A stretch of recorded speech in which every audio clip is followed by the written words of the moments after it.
Hello and thanks for joining me. I'm Jennifer Ben Brahim. Coming up on today's weekly music show on France 24. Parti du monde des vivants. Parti. A French act with a British twist, Frànçois and The Atlas Mountains first took root in Bristol back in 2011. Now they're back with their sixth album called Âge Fleuve or River Age, and it's an introspective and life-affirming record full of ear-catching melodies and jazz flourishes. It also signals a change of flow for the band's founder, Francois Marry, who joins me in the studio. Francois, hello. Welcome. Now, before we dive into this new musical project, we have to talk about one of the big events of the year, and it's only February. That is, of course, the Superbowl. It took place in New Orleans, and despite being a sporting event, the star of the show was none other than Kendrick Lamar. The Californian hip-hop artist was joined on stage by many big names, including the actor Samuel Jackson, the tennis star Serena Williams, and the singer SZA. Now, he's the first solo rapper to helm a halftime show, and he performed a string of classics like Humble, as well as some of his tracks from his latest album, GNX. And he also performed, against the advice, I have to say, of a lot of his team, this viral song. They not like us. No. They not like us. No. They not like us. What? They not like us. No. They not like us. No. They not like us. Are you my friend? Are we locked in? Then step this way. Now, Kendrick Lamar's Super Bowl performance comes hot off some big Grammy wins for that track, that diss track, Not Like Us. Now, the song takes aim at fellow rapper Drake in this long-running feud, and Drake went as far as to launch legal action against the track. Now, coincidentally, Drake is dropping an album this week called Some Sexy Songs for You, so perfect for Valentine's Day, and it's his latest collaboration with fellow Canadian artist Party Next Door.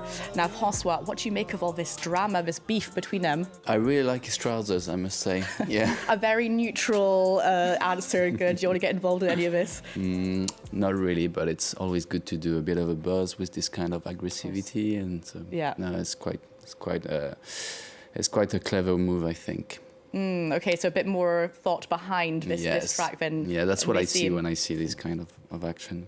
Now, very different vibe. We're going to move on to your project. I don't think there's any diss tracks on this latest album. That is, of course, called Âge Fleuve, or River Age, as you could translate to English. Now, you've had quite a few kind of life-changing moments over the last few years as a band. Now, the first one I'm going to talk about is your transition from the UK label Domino. Now, they're best known for acts like Arctic Monkeys and Franz Ferdinand, and you're now with French label Infine. Why this change, and how can we hear this in this music, in your new music, and will we hear this going on? Well, it's, cycles in life. You are with specific people for a while, and then you move on to other people. It's a new family now with Infine. It's a French label. I think they're a bit more electronic, and obviously all the album was focused on the French songs, French lyrics. But we will release some English versions soon. Okay, very good.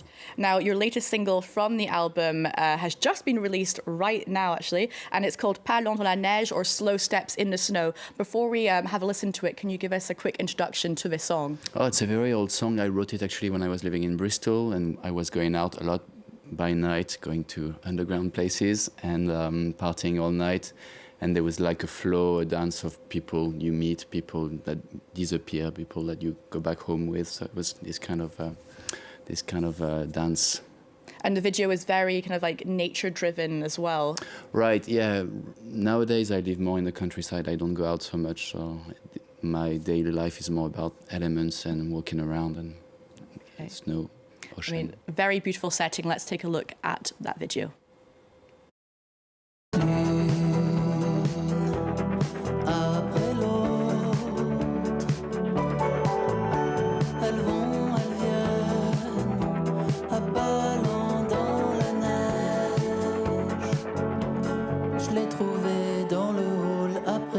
Sur mon épaule, sommeil de plomb, je tourne en rond, odeur laissée sur l'oreiller.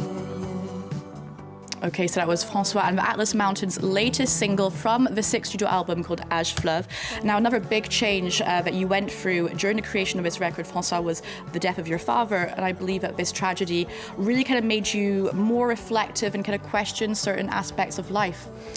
Yes, it's funny because it's obviously a very sad event, but at the same time it opens up a door in yourself that is full of discoveries, and it's a good way to move forward strangely. It's a big paradox in life. When you lose someone, you actually gain something as well. So it was a way to understand better where I was coming from, where he was coming from, and also to connect with people around me, because when something happens like this to you, then you realize that it happens to everyone, and then you connect with others as well. And how did this kind of reflection kind of feed into your music? Like, did it make you want to take a whole new direction, or did it just confirm what you were doing already was the right path that you were taking? Well, my father really liked music, introduced me to like music from the 70s, you know, with cassette tapes he sent me of like the recordings of Woodstock, Bob Dylan, Jimi Hendrix. So I realized when I lost him that actually it was part of me that was doing this music thanks to him, and so it kind of brought me back to that energy that I discovered in the music that he sent me. Now, you were mentioning influences from the 1970s. We're going to talk about an exhibition that is set to open at the Philharmonie de Paris, and it's showcasing probably one of my favorite musical genre, disco. François, are you a fan of disco? Anyone on your playlist from the disco era? Well, Drake had some kind of disco trousers, didn't he? Very disco trousers. So yeah, someone's also a fan of this era. Now, disco was first created back in the US in the 1970s and soon became this international phenomenon, spawning musical acts from ABBA, Chic, Donna Summer, all the way to kind of more recent acts, so to speak, as Madonna and Dua Lipa. This genre is also kind of intrinsically linked with the civil rights, LGBTQ+ and feminist movements. Let's take a glimpse of what we can expect at the Paris Philharmonic.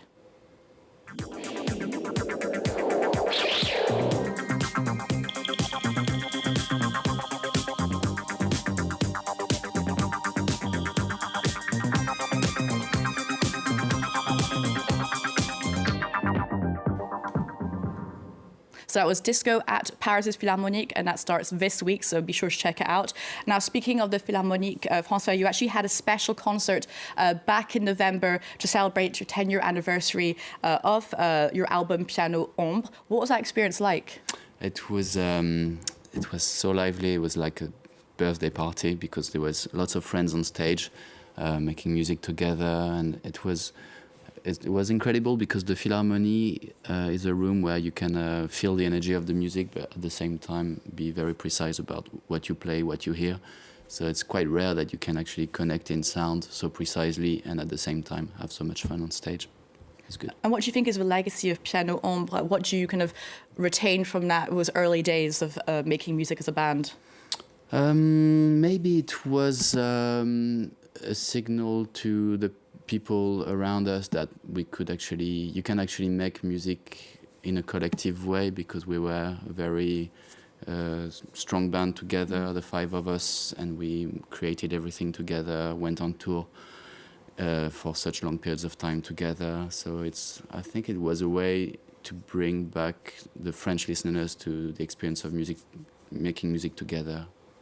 Now, as I mentioned at the beginning of the show, you're a French band, but you really have these kind of British links. And I see that you're heading off on tour and you're going to do 2 shows in the UK. Are you excited to go back to the UK and play? Yeah. Like, talk to us for your love of the UK. I love Bristol. I lived there for 8 years, and then I lived in Glasgow for a year as well. So that is where I got inspired the most in my music, I think. Yes, the British audience has a very straightforward and strong connection to music from, going to pubs, and music is more everywhere, I think, and I find there's more subtlety in music festivals, for example, there. So yeah, very excited about it. Any British bands are on your playlist these days that you might hope to catch one day? There's so many. Sorry, there's so many to mention. But all my old friends, my friends from Bristol, I still listen to a lot. Rosie Plain, This Is the Kid, Rachel Dad. Okay. Those guys. Yeah, definitely recommend going to Glasgow as well to check out live music. I've come to the end of the show, and I want to thank you for joining us in the studio to talk about your latest project called Âge Fleuve. Now, you can actually catch Frànçois and the Atlas Mountains on tour, as I mentioned, around France and the UK, but a big date for the calendar is on the 25th of November at Paris' Trianon venue. What can we expect from that show? Energy, light, and guest. I'm hoping quite a few guests. Some guest appearances. Well, yeah. Okay. Very good. Now we're going to finish with the latest album called Love and Hyperbole, and it's from the Grammy-nominated singer Alessia Cara. We'll leave you with the track Isn't It Obvious, and it features a surprise guitar solo from John Mayer. For more arts and culture, you can head to our website or social media, and there's more news coming up on France 24 right after this.